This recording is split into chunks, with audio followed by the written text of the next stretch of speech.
जल्दी आपके home loan, personal loan और ऑटो लोन समेत सभी तरह के लोन्स पर ब्याज दरें घट सकती हैं।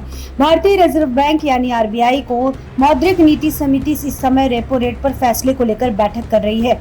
यह बैठक आज से शुरू हुई। इकोनॉमिक्स और इंडस्ट्री एक्सपर्ट को उम्मीद है कि आरबीआई को यह सीमित एक बार फिर रेपो रेट में कटौती का फैसला ले सकती है। इससे पहले की 2 बैठकों में आरबीआई ने रेट कट कर दिया है। पिछली 2 बैठकों में रेपो रेट को 0.50% घटा दिया गया। इस बार भी 0.25% के रेट कट की उम्मीद है। इस रेट कट से रेपो रेट घटकर 5.75% रह जाएगी। रेपो रेट वह ब्याज दर होती है जिस पर आरबीआई कमर्शियल बैंकों को लोन देता है। जब रेपो रेट घटती है तो बैंकों को सस्ता कर्ज मिलता है। इसका फायदा बैंक ग्राहकों को भी पहुंचाते हैं। वे होम लोन, पर्सनल लोन जैसे कई तरह के लोन्स पर ब्याज दरों को घटा देते हैं। वहीं जब आरबीआई रेपो रेट बढ़ाता है तो बैंक भी लोन्स पर ब्याज दरें बढ़ा देती है। आरबीआई महंगाई और जीडीपी ग्रोथ जैसे कई फैक्टर्स को देखते हुए रेपो रेट में बदलाव करता है। जब महंगाई काफी अधिक बढ़ जाती है तो उसे कंट्रोल करने के लिए आरबीआई रेपो रेट बढ़ा देता है। रेपो रेट बढ़ने से लोन महंगा होता है, इससे मार्केट में लिक्विडिटी कम होती है और महंगाई घटती है। वहीं आरबीआई जीडीपी ग्रोथ को सपोर्ट करने के लिए रेपो रेट में कटौती करता है। रेपो रेट घटने से मार्केट में लिक्विडिटी बढ़ती है, जिससे जीडीपी ग्रोथ में तेजी आती है। आरबीआई गवर्नर संजय मल्होत्रा की अध्यक्षता में यह समिति 6 जून को अपना फैसला सुनाएगी।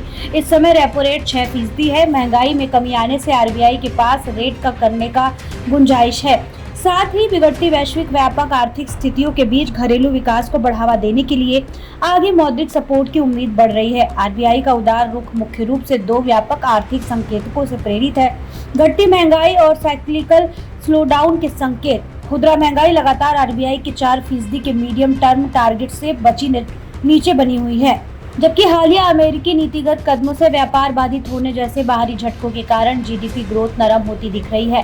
कई रेटिंग एजेंसियों और वैश्विक संस्थानों ने वित्त वर्ष 2026 के लिए भारत के जीडीपी ग्रोथ अनुमानों को घटा दिया।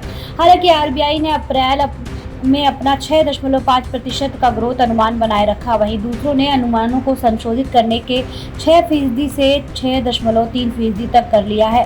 बजाज ब्रोकिंग रिसर्च ने कहा, एमपीसी ने स्पष्ट रूप से तटस्थ से उदार रुख में शिफ्ट किया है। यह आरबीआई के लिक्विडिटी इंजेक्ट करने और ग्रोथ को सपोर्ट करने के इरादे को दर्शाता है।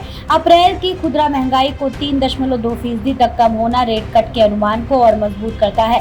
महंगाई दर जुलाई 2019 के बाद से कब सबसे कम है और आरबीआई के कंफर्ट जोन में बनी हुई है। महंगाई के स्थिर रहने की उम्मीद, विकास गति में कमी आने और बाहरी कमजोरियां बनी रहने के साथ एक और रेट कट के लिए माहौल अधिक अनुकूल होता जा रहा है। एक नई एसबीआई रिपोर्ट ने तो जून की आरबीआई एमपीसी बैठक में 0.50% के भारी रेट कट का अनुमान लगाया है।